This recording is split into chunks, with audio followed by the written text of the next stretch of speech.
Welcome to the 2 Month Review, the weekly podcast brought to you by Open Letter 3%, our Patreon supporters, and the University of Rochester. I'm Chad Post from Open Letter Books, and I'm joined as always by Brian Wood, author of Joytime Killbox. Howdy, Chad. Good to see you all the way across the ocean. And I'm on my computer again. It is fixed. I have Wi-Fi working for the moment. This podcast is worldwide. Eastern Europe, Western Europe, the New Europe. We're all over the place. Central Europe. But yeah, so this is, if I didn't say it at the top, we take a book, in this case 2 books, break them down bit by bit, talk about them, analyze them, try and have some fun. We are doing DML Eltit's Never Did the Fire and the corresponding translation diary by Daniel Hahn called Catching Fire. So all the fire this week, sort of like the fire that Pham brought to Joc Peterson's face over the weekend. Please explain what that reference is for those of us who don't watch baseball or read Google News feeds that have something to do with baseball. It's maybe my favorite like assault story for like a variety of reasons. So Pham, a former player for the St. Louis Cardinals of all things, but also from the San Diego Padres, and now plays for the Reds, was going up against the Giants and Joc Peterson over the weekend. And Pham's walking with his mental health coach. Literally, his mental health coach is alongside of him as they're doing a exercise called grounding, where you walk with no shoes on so you can feel the earth and like cement your spirit to the earth and be calm and mentally prepared for a baseball game. Walks up to Joc Peterson, says, "Hey, you remember that thing from last year?" And Joc Peterson says, "You mean fantasy football?" And Pham says, "Yep," and slaps him across the face. and then we get like 90 press conferences in which, after Pham's like suspended for a few games, but Joc Peterson is like, "Here's why he's pissed, because I made all these memes making fun of the Padres." And he's like, "I just sent one." And then Pham's like, "No, he sent like 5. And also the real problem is Mike Trout, because he was the commissioner of the league. And he didn't even he just let this shit go on. He's a terrible commissioner." I can't stop laughing about this story. I think it's the professional funniest athlete was getting teased on fantasy football, and in reality wanted to lash out. This is amazing. Bam. Wow. Bam. Just right up the face. Everyone's slapping everyone these days. Pham, is he like Vietnamese American? I thought he was. That's usually not a lot of. He is. There's not a lot of Vietnamese baseball players in MLB. So. No, I don't think he's Thai, but let me look. I don't actually know. But he's one of the most. What's that? Now I want to see the meme. Like, what kind of teasing is going to make you want to like walk barefoot when you're with your coach that's helping you with your mouth? I'm just like, and slap the crap out of somebody. It's Bam. Right up the face. Back to Will Smith. He is the gateway drug for, if you make fun of somebody now, you are allowed to get smacked in the face without. You're running a risk. Yeah, running a risk. It's a good thing. That's why we do this. Here he was born in Las Vegas, so I have no idea. That's the health issues right there. Can you imagine if you were actually born and raised in Las Vegas? Oh my God, it'd be worse. He is Vietnamese African American. He is the first person of Vietnamese descent to play in Major League Baseball. There you go. Nailed it. Yeah, he's also wonderful because he swears more than anyone else I've ever seen. Yeah.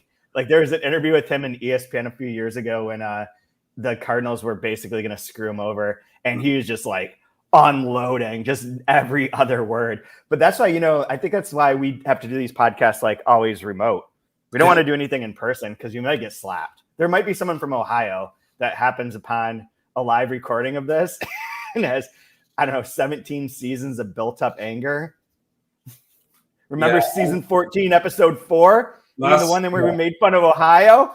Bam! One of my classes, I went on this rant about Ohio and how really there isn't Florida man is actually just Ohio man. They just don't release Florida has that one law that lets them do the press releases. And I'm like, because really, I don't know. I just went on how terrible Ohio is. Like, oh, does anybody here from Ohio? One guy raises his hand and was like, well, stop me if I'm wrong. He's like, no, it's mostly right.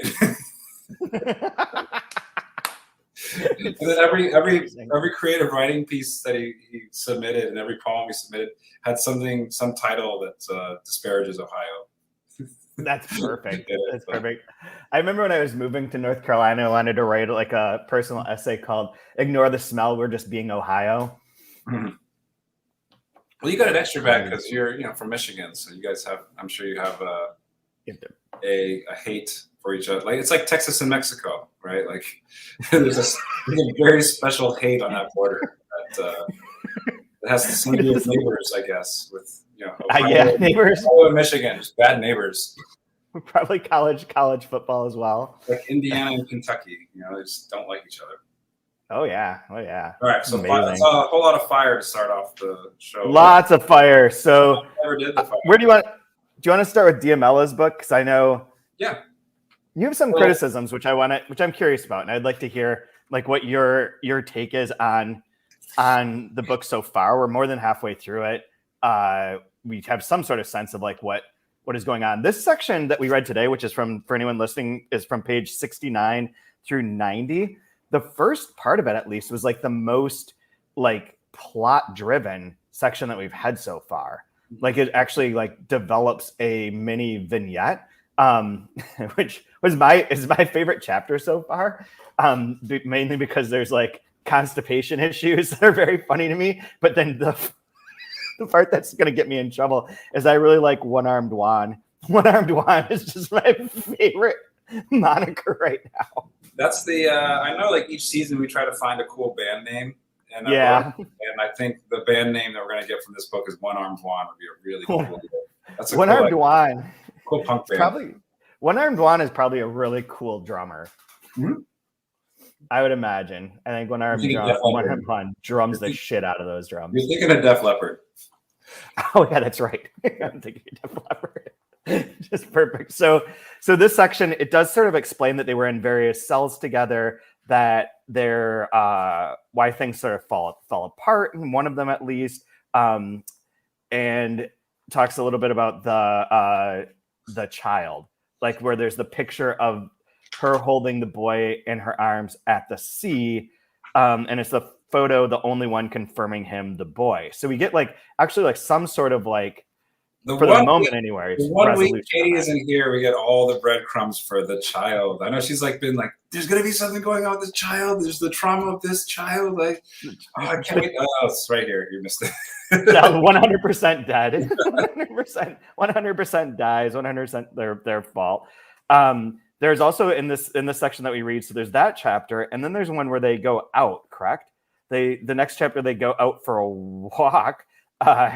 I don't know what they're doing, but the guy, her companion, is like always hunched over and pathetic and can't really do shit. And you get back to the house, he goes back to bed. Severely constipated. You can't do shit.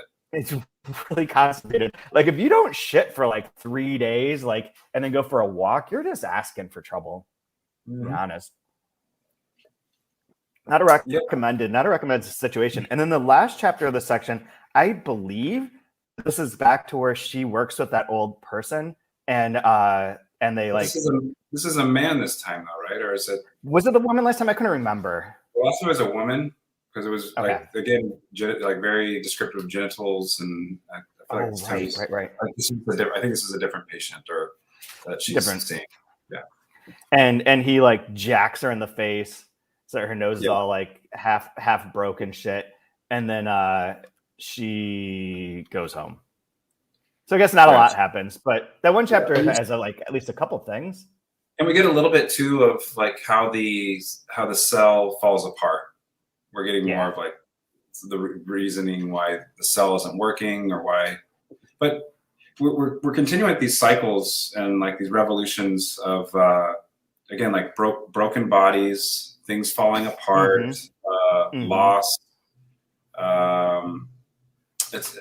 I keep getting the feeling too of I feel like she's very purposefully making it where what we're seeing and when we're seeing it can be a little bit confusing because you can't trust your own senses, and I think that goes kind of hand in hand with like the bodies being like everything is failing you, and this is what if this is all you have, this is what you're supposed to trust, and it's failing you. Like everything is failing you. I keep getting that sense from the different vignettes. Yeah. And there is in Danny's section, the reference that's like been right there. That's always obvious is like the connection between a cell, like a political cell, or the revolutionary cell, and the cells of the body that are falling apart as well. Yeah, you see those things going in parallel. That falling apart, the physical body's falling apart. Yeah, it's definitely. That's all. I like that this one clarified that they were in like 3 different cells, because it kept being so confusing that they're talking about one or another, and how that like sort of plays out. There's also with time, because she'll mention something like 1,000 years have passed, and like you just take it as hyperbole, but it like feels like it's stated so factually, and it's always the same amount of time, right? Was it 1,000? Like 100 years, 1,000 years. Yeah, there's like this degree of exponential time, like by tens, but it keeps popping up the exact same way as well. Which that is the first line of this section too. Controlling time and space proves to be essential. Yeah, like I was kind of like, okay, like I'm noticing this thing with time as well, and we jump, from memories to present, like instantaneously without kind of any triggers or markers for it. So it's just a flat circle, man. I do love that the cell falls apart too, because she does research and has a plan, and he's like, no, you're wrong. No. Oh, it's the arrogance that did it. Yep. This section too, I think, really does hammer home. Again, bad case not on this one, because the word "kid" being used in the multiple meanings of. I'm hoping there's a chance. I don't know that it'll happen, because she has a friend visiting in Spain, so I don't know that this will be possible. But we were going to try and record like a 10-minute addendum for the Patreon and for the podcast either this week or next week, in which you talked about that particular line, the adjectives translating the rows of adjectives, and the translating all the thes thing. Yeah. But we'll see if that actually happens. If not, we can always do it in some future week. Go back to those. But yeah, the kid thing I thought was interesting, because let's jump to that actually. So she says, she's complaining, like he's complaining about his wrist hurting, right? Yeah, and again, that's coming up. That comes right off of the section about one-armed Juan, which I thought was interesting. Like, you're going to be complaining about a pain in your arm when the person we were talking about before that is completely missing the limb. So, yep. Yeah, it's kind of like, boo-hoo.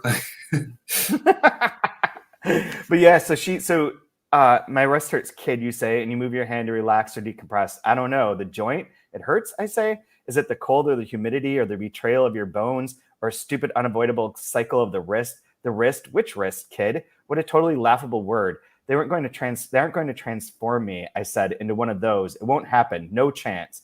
And then we get like the explanation where he called me a kid to destabilize me and thus to diminish an undeniable contribution.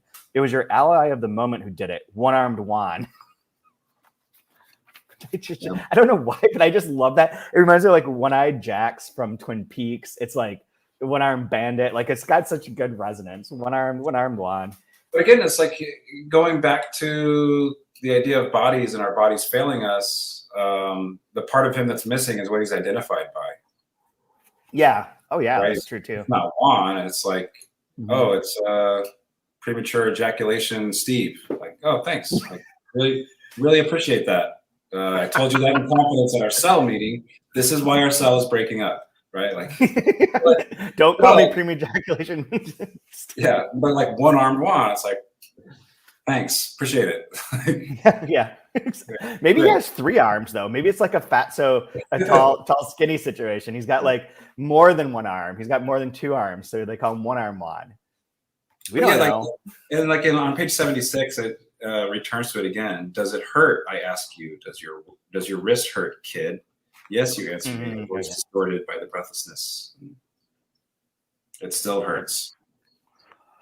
And what's interesting with the kid one is that in Danny's diary this week on like page 101, it talks about how the word that's used, muñeca, I'm not sure if I'm pronouncing it correctly, but means both wrist and doll. So calling her, like the sort of linguistic play there is that the wrist hurts, and then that it's the same word as like what one-armed one calls her, which is a doll, which is, I think, he's right. I think it doesn't track into English very well in terms of like if you're using doll, hey doll, like it's too 50s gangster movie sort of thing. He says 20s, which might be as well. But kid does sort of emphasize that kind of like dismissiveness and undermining, like, okay, whatever, kid, which is good. I think that's a good example of like how he had to play with that and make it function within our time rather than just like what the actual words are. Yeah, it's interesting, like the use of the word kid, because like I'll hear people like say, oh, this kid, or like, and they're talking about somebody who's just a couple years younger than them, as if like they have this superiority of knowledge and experience over somebody because you're like a half a generation away from them. Like, oh, this kid, or kids these days. It's like, you're talking about somebody that's 30 years old. Like, what do you mean kids these days? I call everyone a kid, though. To be honest, no. like especially my students, those are just kids. But but it's super dismissive, right? Like you're not being mean, but at the same time, it's very dismissive. It's very disrespectful, and it creates a hierarchy of who has, like, there's a strata who has power over somebody else. By, a kid, you tap them on the top of the head and tell them when to go to bed, and it has that feel to it. Whatever you say, kid. Whatever you say. Whatever, kid. Whatever, kid. It's so dismissive. It's so incredibly dismissive. Yeah. Man. So what do you think of this whole book so far? And what is your critique of her? And I knew from the beginning, this is a book that does not fit the sort of style of writing and craft that you most engage with or lean towards. Mm-hmm. So I'm curious to hear like what your take is on it and like your criticism of it. Because I mean, I was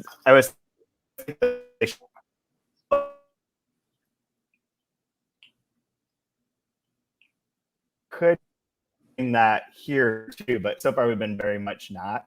But I'm curious to hear what your take is. Yeah, well, I mean, honestly, like it'd just be my opinion, which doesn't really matter much because I'm not familiar with her work. I'm not familiar with, but just going off of just one piece of what I'm reading, I think for me, like, I feel like, especially with literary fiction, there's kind of like two camps that people get into, and there's more of like, how are you pleasuring the reader with your work? Are you providing plot? Is stuff happening? And then there's I'm in love with language, and like you need to appreciate the language and the respect towards words in it. And this one's like very heavy. It's a language driven, like, because again, like really there's not a lot there to hook you in and make you like, you need to sit and want to really read it because it's boring, right? Like it's right. I remember I'm more of like the entertain the reader camp. Right. That's kind of more where I'm at. And I'm not saying one's better than the other. That just happens to be, I went to delight and entertain, and I'm less interested in how pretty I can make the words or things sound. Right.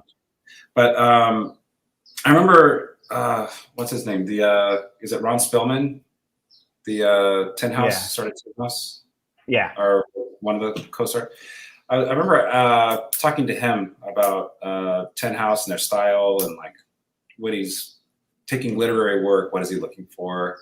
And he says like, well, I can tell you what I'm not looking for. And we get all the like MFA people, we get all the serious writers. And he's like, I just do not like all this navel gazing. And I was like, navel gazing? Yeah. It's like the character is just standing on the front lawn. They're looking at their feet the whole time and like thinking about things, contemplating about things, the earth, the grass through their toes, grounding. They're very grounding. They got a mental health coach. Mental health coach grounding. But no, it's like nobody's doing anything. And it's just this pontification of the world and my place in the world. And he's like screw that shit. Like have something happen, do something, like engage me. And again, this just feels, it's very Pessoa-esque where it's just a lot of navel gazing and thoughts and feelings. And I find it to be tiresome after a while. That's just the camp. Yeah. I think I build on that a little bit with my criticism, but the other books I've read are like more. I mean, this is pretty experimental, but they're like way more like poetic, like broken, fragmented. Like this is so much more like contained. But the fact is that this is like a purely atmospheric book in so many ways. Like there's that plot, and I'm judging this on the kid died. That's why I'm saying like this is just my dumb opinion because I've read 90 pages ever of her work. Like, what the hell do I know? I don't know anything, right? Like, but like the thing that I'm curious about from someone else's perspective would be like, and we sort of talked about this last week with the Nouveau Roman of like how they create something that is objective and outside, and it's interesting to see how it gets formed and how the atmosphere gets created. And I don't have as much buy-in on this in terms of that bit. Like I feel like it's not repetitive enough in some sense to be stylistically interesting, and it's not unique enough or special enough to really carry like 160 pages of atmosphere.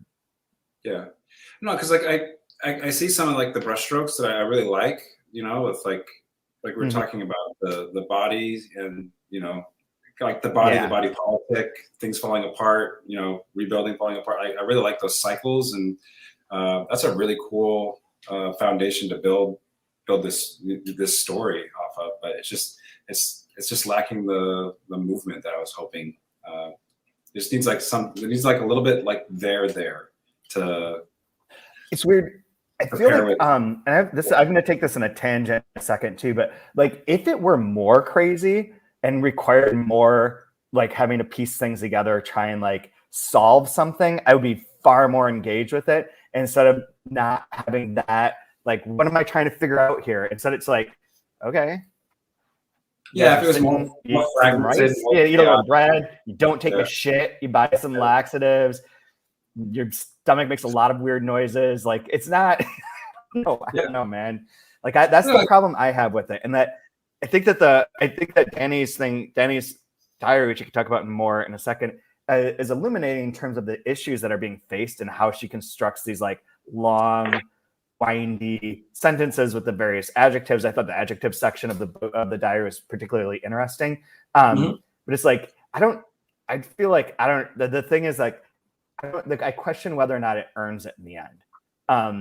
Like enough. If it's beautiful enough, if it's like stylistically unique enough, or if it's just like in the middle of that kind of. It's like I used to complain, like I don't watch a lot of movies, and I used to complain that like most movies, like, and this is probably not untrue, but like 80 to 90% of movies are just mediocre.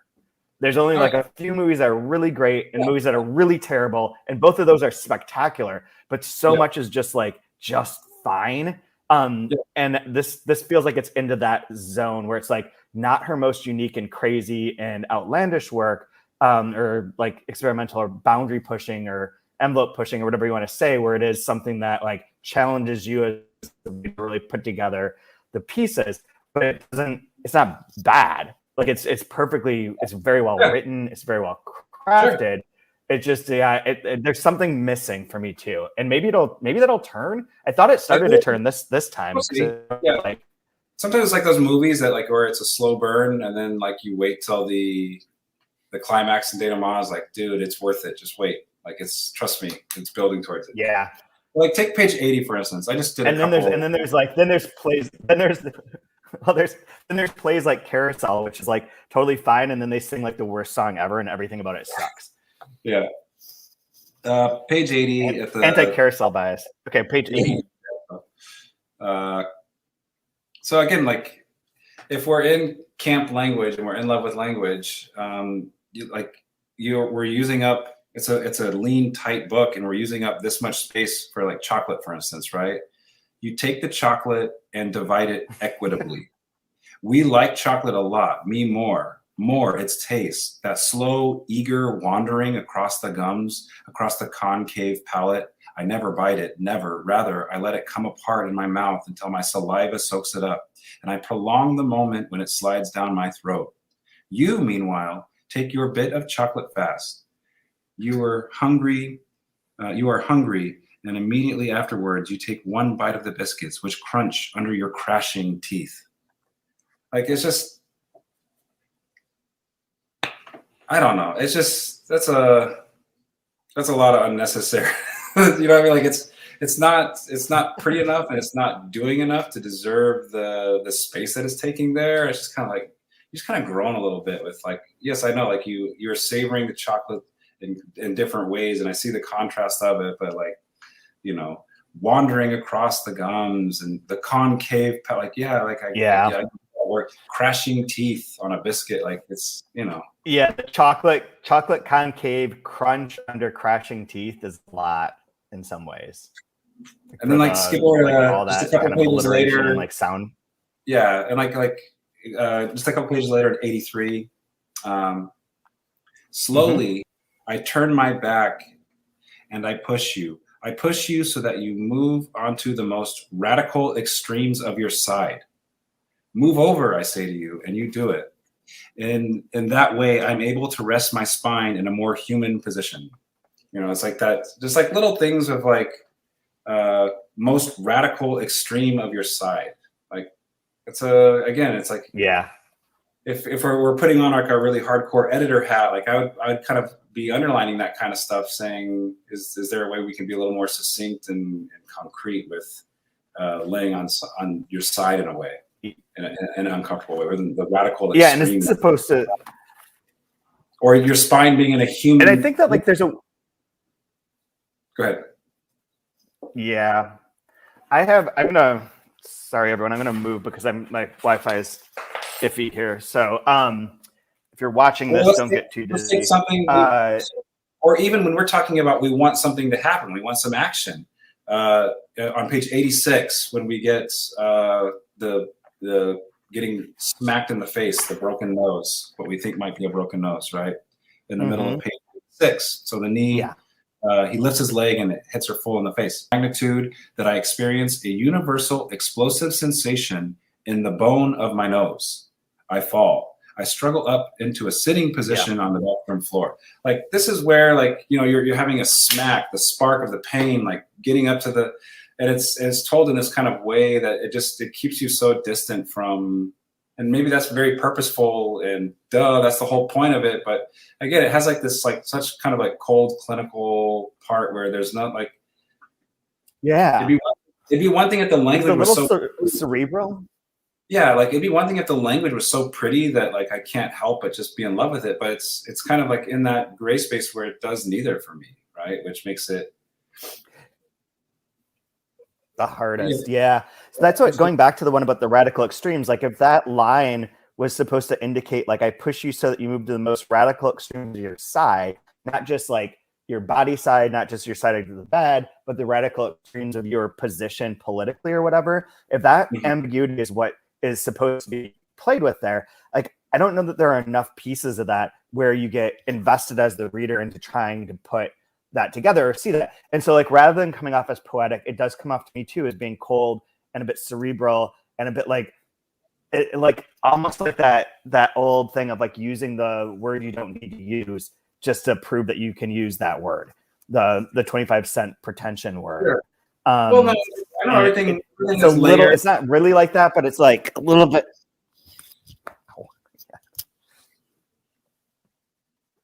Well, it's like the note that I always hate that I would get in my writing is when someone says, it sounds like writing. Right? It's like, hey, it sounds like you really wrote this part. Right? It just feels like, it doesn't feel effortless. It's lean. Obviously, she wants to be lean and mean, and, like, again, like you're saying, with the radical side, like, everything has the, you know, it's like too clever, almost too clever for its own good in a lot of places. And I don't know. Yeah. Again, my favorite. Go ahead. I have a question. The name of this title of this episode I picked because I don't know what this means. Our Organicity is just a solitary sentence on page 70, and I was like, what is that? Exactly. What is that? So that's why I chose it as the title, just because I thought that's cool. Our Organicity. See, But maybe yeah, it's so like I feel like that too. you're just starting to play with the word city being in there, and like with the cells and trying to change The politically. cells are, yeah, Organicity. yeah, exactly. That's why I find like Danny's book to be far more engaging in a lot of ways, in that like it makes clear like the struggle of this process, and you see that like I think what it establishes for anyone who is like ever questioning like, well, if something doesn't read greatly, it must always be the translator's fault. Like that sort of old school opinion of like when something doesn't read right, you blame the translator, and when something's spectacular, you credit the author's genius. It's an old school kind of like way of reviewing things and sort of being dismissive. And this, I think, illustrates that like he's doing a lot of work with the text to get to this point. And even when like the things that think like don't really necessarily sing in here because they're not like they don't feel necessarily like they're on his camp so much as like when he gives the examples, he's working with something that's like, oh, okay, get you. Like that's really like a dense, but dense in not a juicy way, dense in a like clinical way. Yeah, and like DML is clearly like extremely brilliant, so it'd be very hard to some of these like paragraphs are like, what the hell did I just read? Like I'm trying to go through what it actually means. It gets even more nonsensical because I'm just I'm like white belt. This is black belt, so I'm not going to be able to do these moves, right? Like, right on. I'm not ready to break a board with my my head just yet, so let's not. Oh man, what parts of his book did you like this week? Well, I have a hard time matching up. I just go by the dates that we're reading because my pages are completely different than yours. They're off by like 40 pages or something. Oh, that's right. Okay. So we went up to March 18th, which I should be reminding you each week, and totally forgot that was the case. Oh, that's okay. The Spanish word historia means both history and story. There you go. See, little things like that. Like how do you convey that into English? No, go ahead.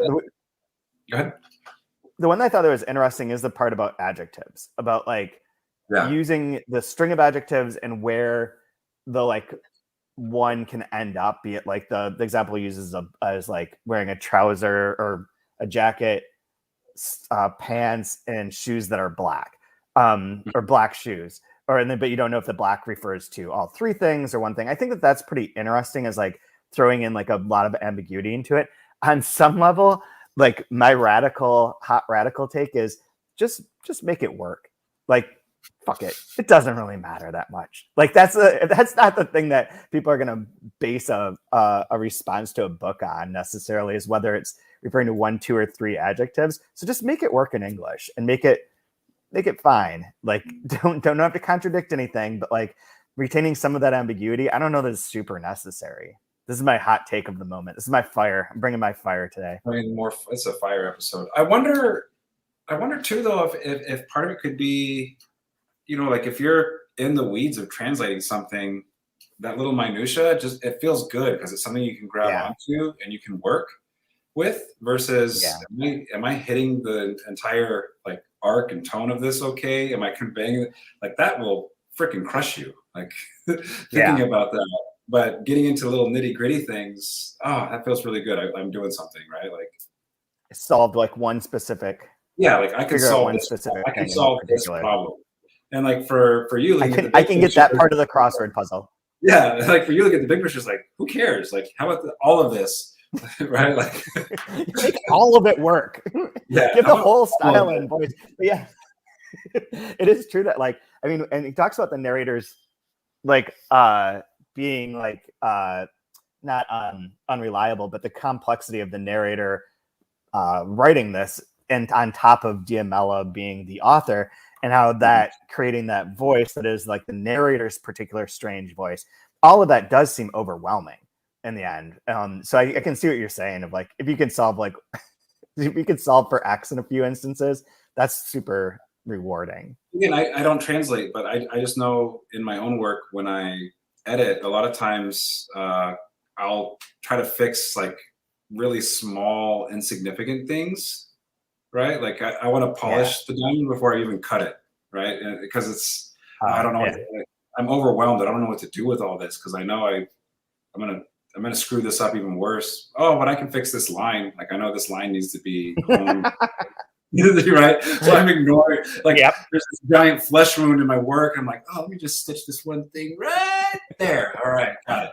Like, I got the perfect adjective now. Yeah, my arm's falling off. Yeah, but I got that little eyelash out of your eye. You're gonna appreciate that. Right? Like, absolutely. I know that's the way I work. It's so funny. But again, it's like if your entire house is a disaster, you're like, you know what? I'm gonna make the bed. I can do that. It's like the broken window theory. Sure. The windows to fix the town. And to solve crime.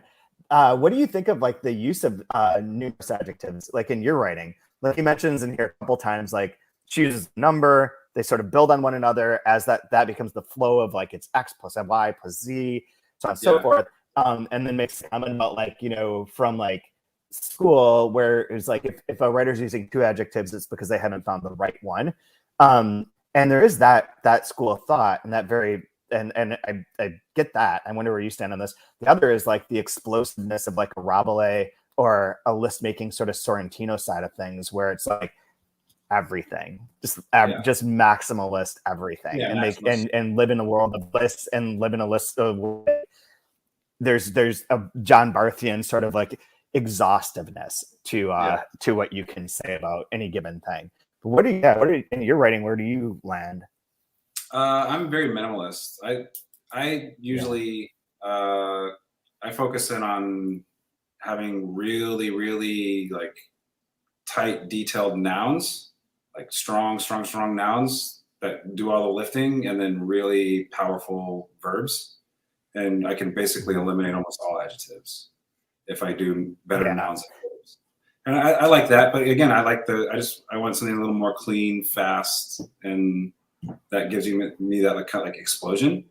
But I love reading maximalist stuff because again, I don't do it, so it's like, oh, cool, I can really enjoy this. Like, I'm not going to critique it because it's not my thing. Just add in everything. Yeah. I remember that was actually what there was. I forgot. We should have said that. I should have said this on our last season. We were doing 2666, but Wells Tower, who is speaking of Tin House, a subject of controversy about Tin House Writers Workshop a few summers ago for a story he wrote. But one time I met him, it was after either Savage Detectives or 2666 had come out, and it came up in conversation. Like Bolaño came up in conversation, and he's like, "Is there anything this fucking guy can leave out of a book?" Remember that line? He does incorporate everything. Yeah, books are fun too. I think like with Bolaño and for sure with like Rodrigo. Again, I'm not anywhere in that kind of style. So it's, to me, it's like really. I was surprised how much I liked Bolaño, because normally books that are so heralded, you're kind of like, well, let me see if it's that good. You know, like you kind of want to not like it because everybody likes it, right? Like right.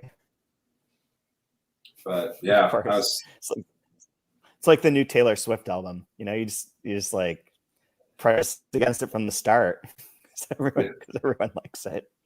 It's like everyone's saying top 10. That's a sacred cow. That's gonna get me slapped. Taylor Swift jokes will get me slapped. Yeah, like fucking Top Gun Maverick. Like, no way, man. Apparently, that's really good. Is that like? I refuse. I'm not going to accept this. Curtain jerking. Everything about that movie right now. I can't watch this. Yeah. No, it's really I want to see a sequel that's 36 years after the original. I also hate Tom Cruise, but he is like litters my timeline right now, and all like because of this fucking movie and everything. He's always there. But there was one amazing article I saw that was an evaluation of Tom Cruise running, which is a really, really fantastic like trope in watching movie stars, because none of them know how to run. They all run like in the weirdest ways, as if they've never ran in their lives. I don't understand it. It's I will give baffling. you one gem on this little rabbit that we're chasing here. Google Steven Seagal running. Steven Seagal. Okay. Okay. Not right now, obviously, but you can thank me later. Steven Seagal running. There'll be a YouTube compilation. He is a fantastic. He has never. You're right. He's never ran in his life. Steven Seagal running. It's incredible. But to bring this back full circle with celebrities in the book and whatever, I'm just glad we're not talking about Johnny Depp and Amber Heard and shitting the bed. So, hooray. We got shitting in the bed, and I did not make the joke intentionally for that very reason. I am so thoroughly pissed about that whole thing, though, and I fucking hate Johnny Depp, and I hate the internet, and I hate what's happened as a result of this defamation trial becoming something that's much more dangerous and like insidiously bad. I mean, insidiously just straight up bad for like victims and women and everyone. The whole thing like unnerves me. I've done talked about it way too much. So I'm going to stop right now. I avoided the shit joke for that reason, because I know how this works. we talk about Joc Peterson cutting fingers, shit in the bed, and then 40 minutes gone by, and we have 0 listeners. Yep. Well, this was the fire episode. This is the fire episode. Yeah. So I'm interested. When we get through this book, I'm excited. I want to find something else by Eltit, and I want to check it out to see if I'm completely wrong in my assessment. I mean, with this book, but again, I'm only 90 pages in this. Like I might have a different story next week. I don't know, but it's weird because this book is so slow to read. It's just right in that middle spot where, like, to me, if it's about the language and about the poetry and the sound of it, it's just not quite there. And then if it's about the delighting, entertaining the reader, it's definitely not there. So it's kind of like right in between. Yep, I absolutely agree. Do you have a favorite line from this week though? Because I definitely do. Go ahead. It doesn't include one-armed Juan or shit. I promise. I read 3 passages already. So okay. My favorite.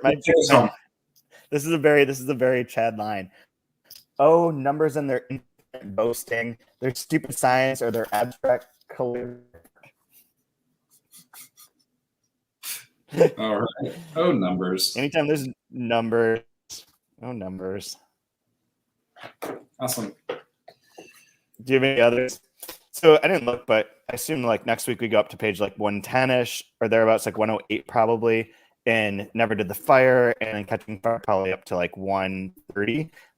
It'll be posted. The reading schedule will be linked to in the show notes, obviously, as is our Patreon site. If you want to support, if you like what you're hearing, you want to support some fire, some jokes about Ohio, shit, I don't know, whatever, weird metaphors, talk of adjectives, support us. That would be wonderful. We give everyone a shout out at the end of the season. If you support at a certain level, you get a book from my personal library, which is great.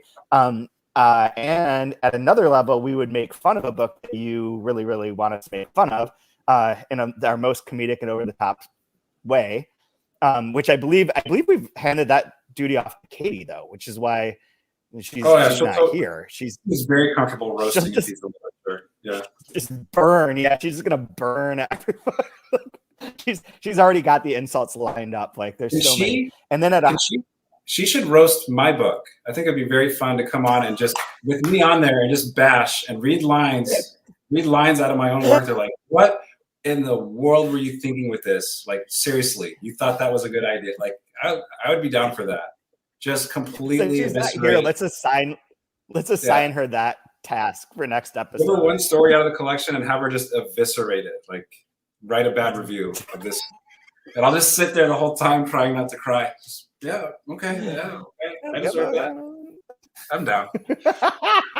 If you're gonna dish out criticism, you should definitely take it. So I'm totally cool with her just ripping me a new butthole. Let's go for it.